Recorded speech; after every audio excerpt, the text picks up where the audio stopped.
Hello mga kaminang! Isa na namang trending na recipe ang nakita natin. Isa tong street food na patok ngayon. Kaya dito sa ating video, gagawa ko ng sarili kong version at yan ang gusto kong i-share sa inyo.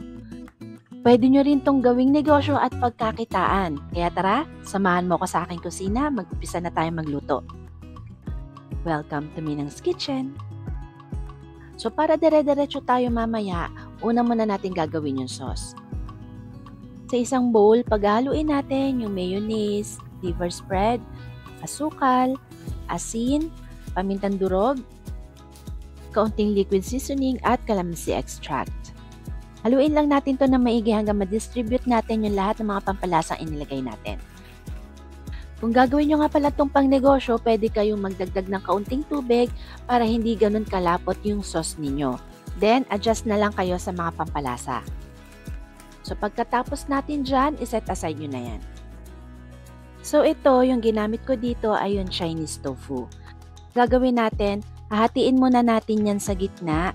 Pagkatapos, isisison muna natin bago natin hiwain ng mas maliliit.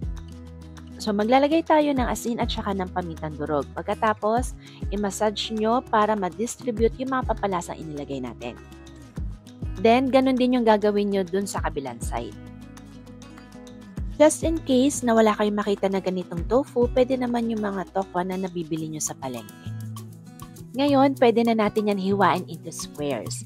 Siguro mga less than 1 inch. Basta square yung kalabasan ha, ng mga hihiwain natin. After that, ihanda naman natin yung ating pang-breading.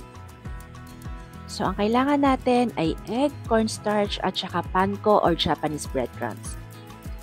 Bago nating i-beat yung ating egg, maglagay muna kayo ng kaunting tubig. Mas madali natin kasi maiko-coat yung mga tofu mamaya kapag medyo malabnaw yung ating egg. Una, i-dredge muna natin yung ating seasoned tofu dito sa ating cornstarch. Tapos alisin nyo yung excess na cornstarch bago nyo ilipat sa egg. Ngayon, para hindi messy, gamit kayo ng tinidor pag kinoat nyo na ng egg yung ating tofu. Then paglipat nyo dun sa panko natin, gamitin nyo naman yung malinis nyo na kamay pang-coat naman ng ating panko para tuyo pa rin yung ating tofu. At ganito yung kalalabasan ng ating mga tofu. Ulitin nyo lang yung same process dun sa lahat ng tofu hanggang matapos nyo yan lahat.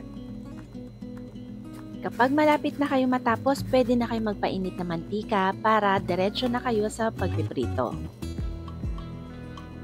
So sa pagpiprito naman, dapat deep fry yung mga tofu natin.